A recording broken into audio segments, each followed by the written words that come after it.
Argentine রোমেরোর টুটি চেপে ধরলেন Brazilian Bruno Guimarães. Club friendly match হলেও মাঠে ছিল প্রতিদ্বন্দ্বিতার ছাপ, তাই তো চিরশত্রু আর্জেন্টিনার রোমেরোকে ছাড় দেননি ব্রুনো।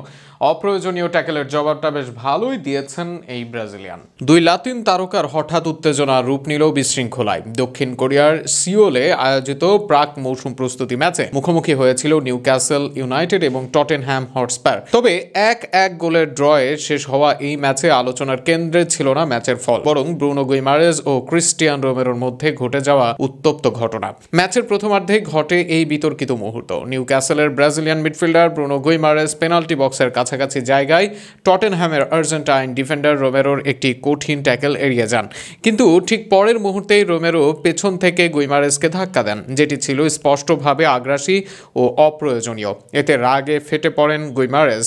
পাশ থেকে উঠে দাঁড়িয়ে সরাসরি রোমেরোর দিকে ছুটে যান তিনি এবং আবেগে নিয়ন্ত্রণ হারিয়ে রোমেরোর গলায় হাত দিয়ে চেপে ধরেন। এই আচরণ রেফারির চোখে এড়িয়ে যায়নি। তবে বিস্ময়ের বিষয় হলো, ম্যাচের প্রাক মৌসুমী চরিত্রের কারণে হয়তো কোনো বড় শাস্তি দেওয়া হয়নি। তা না হলে গুইমারেজ হয়তো লাল কার্ড দেখতে পারতেন। ঘটনাটি মাঠ ও গ্যালারিতে উপস্থিত দর্শকদের মাঝেও উত্তেজনার সৃষ্টি করে। রেফারি পরিস্থিতি শান্ত করতে দ্রুতই হস্তক্ষেপ করেন এবং দুই দলকেই সতর্ক করে দেন। দুই তারকার এই আচরণ অবশ্যই খেলোয়াড় সুলভ নয় বলেই মত ফুটবল বিশেষজ্ঞদের। এদিকে ম্যাচে গোল এসেছে ব্রেনান জনসন ও হার্ভি বার্নসের পা থেকে। মাঠে খেলোয়াড়দের আগ্রাসন ছাপিয়ে ম্যাচের আরেকটি তাৎপর্যপূর্ণ দিক ছিল টটেনহ্যামের কোরিয়ান তারকা সন হিউং মিনের সম্ভাব্য বিদায় ম্যাচ। নিজ দেশে শেষবারের মতো টটেনহ্যাম জার্সিতে মাঠে নামার গুঞ্জনেই আবেগঘন পরিবেশ তৈরি হয়।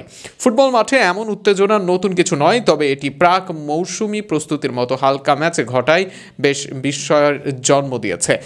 ভবিষ্যতে এই দুই খেলোয়াড়ের মুখোমুখি হওয়া নিয়ে বাড়তি আগ্রহ থাকবে ফুটবল প্রেমীদের মধ্যে, বিশেষ করে যখন তারা ক্লাব ফুটবলে আবার মুখোমুখি হবেন।